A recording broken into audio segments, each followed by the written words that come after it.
বিসমিল্লাহির রহমানির রহিম। আমি না আসলে একটু ফোনে চার্জ শেষ হয়ে গেছিলো, তো চার্জ দিয়ে একটু মানে বেডে একটু হেলান দিছি, চোখ আটকে আসছে। তো এখন সকাল হয়ে গেছে, ভোরবেলা। তো যাই হোক, শেষ তো করতে হবে, শেষ অবশ্যই করবো ইনশাল্লাহ। এই যে, তো টু মাদার্স রিমেম্বার্ড, ঠিক আছে, জোয়ান স্নো ডাঙ্কনসন। তো I had two mothers I claim, two different people yet with the same name. আমার দুইটা মা ছিল, কবি দেখতেছে যে আমার দুইটা মা ছিল, দুইটা মাই আমি দাবি করি, I claim two different people yet with the same name. দুইজন আসলে ভিন্ন মানুষ, কিন্তু দুইজনের নাম এক। Two separate women, diverse by design, but I love them both because they were mine. দুইটা আলাদা আলাদা মহিলা, ঠিক আছে, তাদের কি তার ডিজাইনের দিক থেকে ভিন্ন। ডিজাইনের দিক থেকে বলতে আসলে দেখতে ভিন্ন, but I love them both. কিন্তু আমি দুইজনকে ভালোবাসতাম, কারণ আসলে দুইজনই আমার আপন। The first was the mother who carried me here, gave birth and নার্চার্ড and launched my career. So ওই যে দুইজন মহিলা, ঠিক আছে, দুইজন মা, এর মধ্যে প্রথমটা ছিল সেই মাটা যে তাকে এই পৃথিবীতে আনছে, জন্ম দিচ্ছে, ঠিক আছে, এবং লালন পোষণ করছে এবং বড় করছে, ঠিক আছে, এবং তার ক্যারিয়ারটা লঞ্চ করছে, ঠিক আছে, তার ক্যারিয়ারটা সে শুরু করে দিছে। She was the one whose features I bear, ঠিক আছে, সে হচ্ছে সেই মাটা, যার ফিচার বলতে কি, দৈহিক গঠন, শারীরিক গঠন আর কি, মুখের গঠন, ঠিক আছে, ওই ফিচারগুলো আমি আর কি আমার মধ্যে আছে, ঠিক আছে। মায়ের হাসির মতো মেয়ের হাসি, মায়ের মুখের মতো হচ্ছে মেয়ের মুখ। Complete with the facial expressions I wear, ঠিক আছে।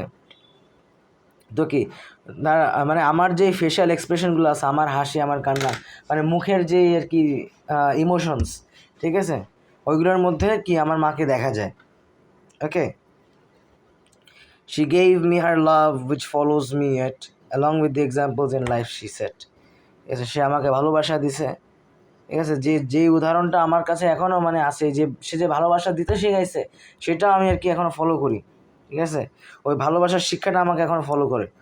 Along with examples in life session, এবং আমাকে সে যে এক্সাম্পলগুলো দিয়েছে জীবনে, যেই শিক্ষাগুলো দিয়েছে, ঠিক আছে, সেই শিক্ষাগুলো মেনশন করা হয়েছে, ঠিক আছে, যে ভালোবাসাও দিছে, শিক্ষাও দিছে। As I got older she somehow younger grew and with love as just mother's and daughters do. এবং আসলে আমি যখন আমি যে ওল্ড হইতে থাকলাম, কবি বলতেছে যে আমার বয়স যত বাড়লো, ঠিক আছে, তার বয়স কীভাবে জানি কমে গেল, ঠিক আছে। আমরা মা মেয়ের মতো আর কি হাসি ঠাট্টা করতাম। তো একজন মানুষের বয়স কেমনে কমে যায় আসলে, এটা একটু বুঝাই বলি, ঠিক আছে, যে পোয়েট ওল্ডার হইতেছে কিন্তু মা ইয়াঙ্গার হইতেছে কীভাবে। দেখো, বাচ্চা কিন্তু দুই ধরনের। একটা হইতেছে এইমাত্র জন্ম হয়েছে সেই বাচ্চা, আর আরেকটা হইতেছে বুড়া বাচ্চা।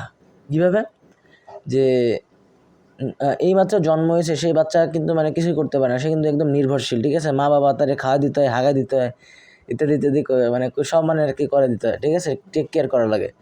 ওইভাবেও একটা মানুষ যখন যত বৃদ্ধ হবে, তত তার কি সে তত দুর্বল হয়ে পড়বে, ঠিক আছে, তত শিশুর মতো হয়ে পড়বে। তাই এখানে ওই শিশুর মতো হয়ে পড়াটা, ওই নির্ভরশীল হয়ে পড়াটা, ওইটাকে বলা হয়েছে আর কি বয়স কমে যাওয়ার বিষয়টা, ঠিক আছে, ওইটাকে বয়স কমে যাওয়া বলা হয়েছে। কি সত্যিকার অর্থে তার কি, যে পোয়েট, কবির মা হচ্ছে আসলে আরো বৃদ্ধা হইতেছে, কিন্তু কি সে যেহেতু বাচ্চার মতো হয়ে যেতেছে, তো ওই হিসাবে তার সে আরো ইয়াং হয়ে যেতেছে, ঠিক আছে। But then came the time that her mind clouded so, and I sensed that the mother I knew would soon go. কিন্তু একটা সময় পরে তার কি মাইন্ডে ক্লাউড আসলো, কি তার যে মনটা, বা তার যে স্মৃতি এইগুলো হচ্ছে কি মেঘাচ্ছন্ন হওয়া শুরু করলো।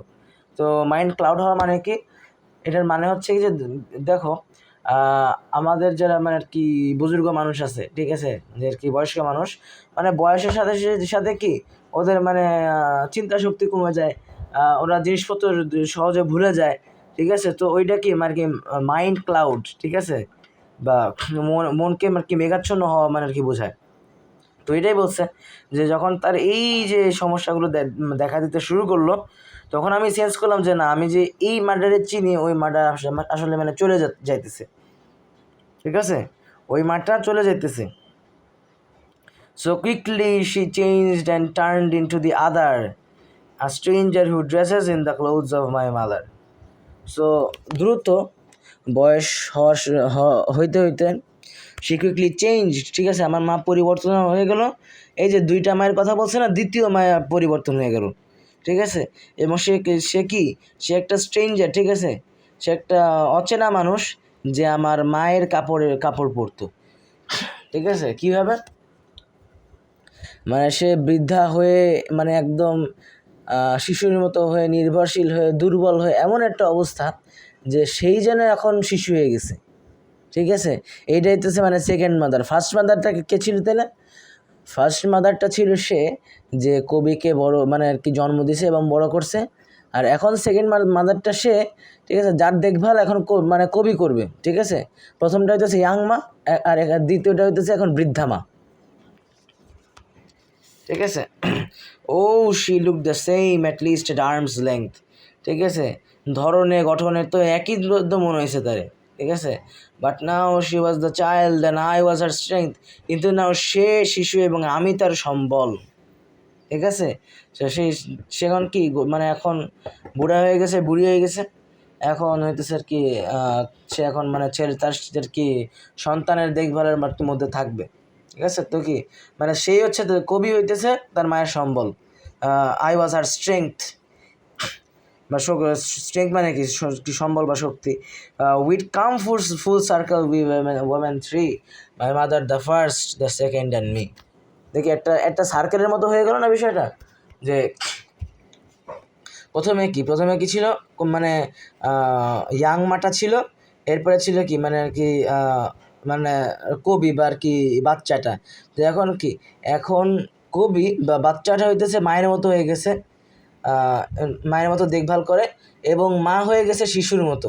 তো কি একটা, সরি আমার হইতেছে এই যে ভিডিও কেটে গেছে, কারণ ওই যে সাইজ লিমিট মানে আমার স্পেস ছিল না, স্পেস শেষ হয়ে গেছিলো ফোনে আমার। এই যে আর একটা সমস্যা, ঠিক আছে, কি আমার ফোনে তো তেমন মানে স্পেস নাই। তো মানে ভিডিও করতে গিয়ে হইতেছে একটা ভিডিও ধর আর কি মানে 4-5 জিবি হয়ে যায়, এরপরে মানে আর কি স্টোরেজ নিয়ে ঝামেলা অনেক। যাই হোক, আমরা আগাই। একটা সার্কেলের মতো হয়ে গেছে, ঠিক আছে, সার্কেলের মতো হয়ে গেছে। এরপরে কবি বলতেছে, if my own children should come to a day, এমন একটা দিন যদি আসে যখন আমার সন্তানরা দেখে যে when a new mother comes and the old goes away, এভাবেই যখন মানে পুরানো মাটা যদি যে একটা নতুন মা আসে, মানে কি মানে ওই ইয়াং মাটা যে ওই দুর্বল বৃদ্ধা মাটা আসে, I'd ask of them nothing that I didn't do, ঠিক আছে, মানে কি আমি যেগুলো করি না সেগুলো তাদের কাছে চাবো না। মানে কি মানে হইতেছে মানে আমি যা করছি সেটা তাদের কাছে চাবো। মানে বলছে I'd ask of them nothing that I didn't do, আমি যেগুলো করি না সেগুলো আমি চাবো না। মানে কি মানে সে চায় তার চিলড্রেনগুলো কি সে যেভাবে তার মায়ের দেখভাল করছে, মানে সে যা করছে সেটা যদি তারা করে। Love both your mothers as both have loved you, ঠিক আছে। দেখো আমাদের বৃদ্ধা মা হোক, আমাদের ইয়াং মা হোক, ঠিক আছে, এই দুজন মাই আমাদের যেভাবে ভালোবাসছে সেভাবেই যাতে মানে পোয়েটের যেই মানে বাচ্চা কাচ্চা কি হবে তারাও যদি তাকে সেভাবে ভালোবাসে। মানে কি সে তার সন্তানদেরকে উপদেশ দিছে যে আমি যেভাবে আমার মায়ের দেখভাল করছি, ঠিক আছে, সেভাবে যদি আমিও যদি যখন বৃদ্ধা হয়ে যাই তারাও যদি আমার দেখভাল করে, ঠিক আছে, এবং তারা যদি মানে আমার দুইটা রূপকেই ভালোবাসে, ঠিক আছে। Love both your mothers as both have love you, আমার দুইটা রূপ যেভাবে আমার সন্তানকে ভালোবাসবে, ঠিক আছে। এই যে আসো question answer, how are the two mothers different from each other, দুইটা মা কীভাবে ভিন্ন বলো তো? এই যে প্রথম মাদার হইতেছে সেই মাদারে যে বলা আছে যে তার যে কবিকে পৃথিবীতে আনছে, the first mother is the young mother who brought the poet into this world, and the second mother is the dependent and weak old mother who is like a child. ঠিক আছে, how are they the same? ওরা কিভাবে এক মানে they are same in the sense that they are the same person. ঠিক আছে, ওরা কিন্তু রক্ত মাংসে, ঠিক আছে, but arms length they are the same person. ঠিক আছে, they are both the poets mother, দুজনেই কিন্তু পোয়েটের মা। ঠিক আছে, বা জন্মদাতা মা। What is the first mother do to the speaker? এই যে এখানে তো লেখা আছে, ঠিক আছে, যে ফার্স্ট মাদারটা তাকে জন্ম দিছে, পৃথিবীটা আনছে, তাকে নার্চার করছে, তাকে শিক্ষা দিছে, তাকে ভালোবাসা দিছে। ঠিক আছে, এবং তার যে আর কি ফেশিয়াল এক্সপ্রেশন সেইগুলো হইতেছে সে কি মায়ের কাছে পায়। ঠিক আছে, who was the speaker second mother? Describe her briefly. Second মাদারটা কি? সেকেন্ড মাদারটা হইতেছে বয়স্ক মাটা। ঠিক আছে, বয়স্ক মাটা যে হচ্ছে একটা শিশুর মতো নির্ভরশীল। ঠিক আছে, তো ওইটা আর কি লিখবা। What would be the speaker's advice to our own children? এই যে নিজের আপন বাচ্চাদেরকে মানে সে কি বলছে যে সে যদি পোয়েট যদি কোনো দিন দুর্বল হয়ে যায় বা বৃদ্ধা হয়ে যায়, বা আসলে মানে যখন হবে তখন যাতে মানে কবি যেভাবে নিজের মাকে কেয়ার করছে সেভাবেই তার বাচ্চা কাচ্চাও যদি তাকে ওইভাবে কেয়ার করে। Okay, who are the three women referred in the poem? Briefly describe them. ঠিক আছে, এখন তিনজন মহিলাকে, প্রথম মহিলা হইতেছে মানে পোয়েট নিজে, বা বলা যায় প্রথম মহিলা হইতেছে ওই যে ইয়াং মা, দ্বিতীয় মহিলা হইতেছে ওল্ড মা, আর তৃতীয় হইতেছে ওই যে পোয়েট নিজেই। ওকে, যে পোয়েট যে নিজে যে হচ্ছে পরে কি মানে মায়ের ভূমিকাটা পালন করে। ঠিক আছে, what should children do to their mother and wife? মানে এটা আসলে মানে হয়তো আসবে না, বাট জাস্ট মানে ইন জেনারেল নৈতিকতার একটা প্রশ্ন করছে যে বাচ্চা কাচ্চাদের মানে মায়ের কী করা উচিত, জাস্ট মানে লিখবা তোমরা যদি বলবো যে মায়ের খিদমত করা উচিত ইত্যাদি ইত্যাদি। ঠিক আছে, do you like this poem boy? ভাই এই প্রশ্নটা আর আসবে না। তো যাই হোক, আলহামদুলিল্লাহ দুরুম করে শেষ হয়ে যেতেছে। আশা করি আমি বুঝাইতে পারছি কীভাবে আসলে অনেক সুন্দর একটা কবিতা, আসলে সত্যি কথা বলতে অনেক সুন্দর একটা কবিতা। এরপর একটু হার্ড একটা কবিতা আছে, দ্য সায়েন্স অফ ডি। ঠিক আছে, মানে মিনিংটা হার্ড না, এর কিছু ওয়ার্ড হার্ড, এবং এটা মানে বুঝছো তো, বুঝবাই তোমরা, দেখো তোমরা।